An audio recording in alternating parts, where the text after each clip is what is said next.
দেশের উত্তর পশ্চিমাঞ্চলের জেলা চাঁপাইনবাবগঞ্জ। জেলাটিকে আমের রাজধানী বলেই চেনেন সবাই। তবে আমের পাশাপাশি জেলাটি ঐতিহাসিক নিদর্শন এবং প্রত্নসম্পদেও সমৃদ্ধ। আজ থেকে 500 বছর আগে বাংলার প্রাচীন রাজধানী গড়ে স্থাপিত হয়েছিল দারাসবাড়ি মাদ্রাসা। কেউ কেউ এটিকে বলেন বাংলাদেশের সবচেয়ে প্রাচীন বিশ্ববিদ্যালয়।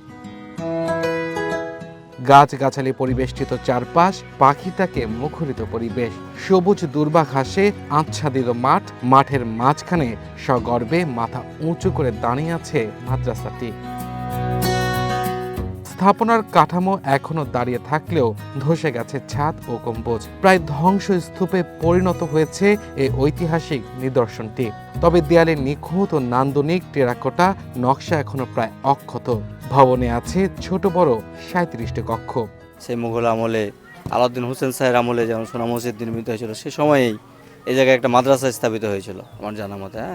মানে ধর্ম আর কি কেন্দ্র, ধর্মশিক্ষার কেন্দ্র হিসাবে এটা আমরা জানি, বা এরকমও শুনেছি এখানে একটা বিশ্ববিদ্যালয় ছিল সে প্রাচীনকালে। কালের গর্ভে ভূমিকম্পের কারণে এই এলাকার এই বিশ্ববিদ্যালয়টি নিমজ্জিত হয়ে যায়, ভূমি নিমজ্জিত হয়, যার কারণে এটি আর শিক্ষা প্রতিষ্ঠান হিসেবে তেমন কোনো ব্যবহার হয় না।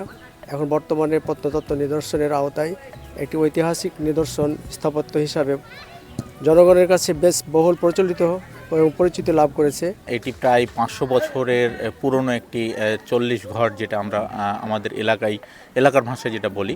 আসলে এইটা প্রাচীন একটা জায়গা এবং এই জায়গাতে বাংলাদেশের সর্বপ্রথম একটি মাদ্রাসা ছিল এবং সে মাদ্রাসাটি আস্তে আস্তে বিলীন হয়ে যায় এবং আমার বাপদাদারাও এই মাদ্রাসা তারপরে আর দেখে নাই। এটা মুঘল আমলের সময় ছিল। আসলে এটা বিলুপ্ত হতে বসেছে। 70 দশকের শুরুর দিকে খনন করে এটিকে উদ্ধার করা হয়। পরিচর্যার অভাবে এখন ধ্বংসের দ্বারপ্রান্তে। তবে জেলার মানুষ বলছেন এই স্থাপনা ঘিরেই এখানে হতে পারে একটি শিক্ষা কেন্দ্র, যেখানে পড়ে উচ্চশিক্ষা লাভ করবে এখানকার মানুষ। প্রতি বছর আমাদের চাঁপাইনবাবগঞ্জ থেকে অনেক মেধাবী শিক্ষার্থী এখান থেকে বাইরে পড়তে যাচ্ছে। রাজশাহী বিশ্ববিদ্যালয়, ঢাকা বিশ্ববিদ্যালয়, অসংখ্য বিশ্ববিদ্যালয়। তো এটা যেহেতু একটা ঐতিহাসিক জায়গা, এখানে যদি এরকম কোনো বিশ্ববিদ্যালয় তৈরি করা হয় তাহলে এটা এখানকার যে মেধাবী শিক্ষার্থীরা আছে, যারা আর্থিক কারণে আর বেশি পড়াশোনা এগিয়ে নিয়ে যেতে পারছে না, তাদের জন্য তো খুবই ভালো হবে। আমরা যখন থেকে জেনে আসছি যে এটা আগে একটা মাদ্রাসা নামে পরিচিত ছিল, কিন্তু কী কারণে এটা বন্ধ হয়ে গেছে সেটা আমরা বলতে পারছি না। আমরা চাই যে এটা পুনরায় চালু হোক। যেহেতু এক সময় এটা ইউনিভার্সিটি ছিল বা মাদ্রাসা ছিল, এই জন্য আমাদের দাবি যে চাঁপাইনবাবগঞ্জে একটা ইউনিভার্সিটি হলে আমাদের সকলের উপকার হয়, এটাই আর কি চাওয়া।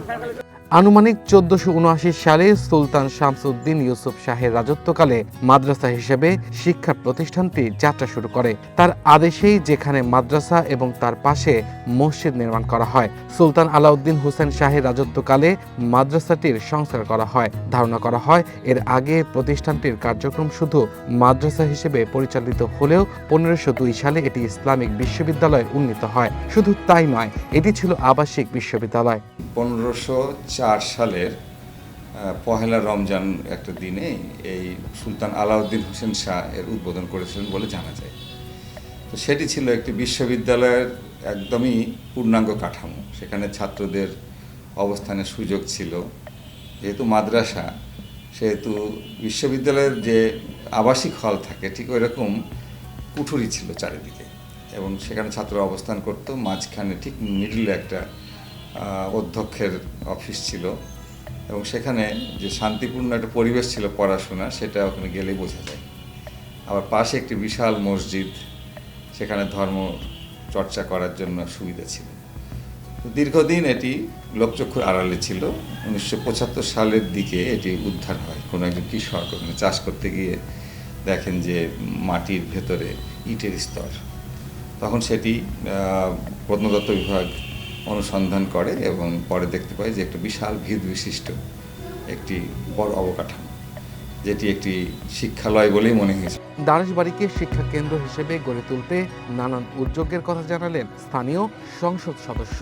আমরা চাই যে ঐতিহাসিক স্থাপনাগুলো ঠিক রেখে যদি সরকারের পরিকল্পনার ভিতর দিয়ে প্রতিষ্ঠানগুলো চালু করা, এটা গভর্নমেন্ট কিভাবে দেখবে সেটা আমাদের আলোচনা করতে হবে। যেগুলো প্রত্নতত্ত্বের অংশ, ঐতিহাসিক স্থাপনার অংশ, সেগুলোকে রেখেই অক্ষুণ্ণ রেখে সেই নামে বা সেই আদলেই আশেপাশে একটা বড় প্রতিষ্ঠান করা যায় কিনা সে ব্যাপারে আমার ইচ্ছা আছে, চিন্তা আছে। আমার যে নির্বাচনের প্রতিশ্রুতি আছে শিক্ষা প্রতিষ্ঠান গড়ে তোলা, বিশ্ববিদ্যালয় থেকে শুরু করে মেডিকেল কলেজ থেকে শুরু করে আমরা সব ব্যাপারে উদ্যোগী। 1973 থেকে 1975 সালের মধ্যে প্রত্নতত্ত্ব নিদর্শনটি উদ্ধারে চলে খনন কার্যক্রম। খনন শেষে যেখানে মেলে পুরনো ভবনের কাঠামো। One national desk.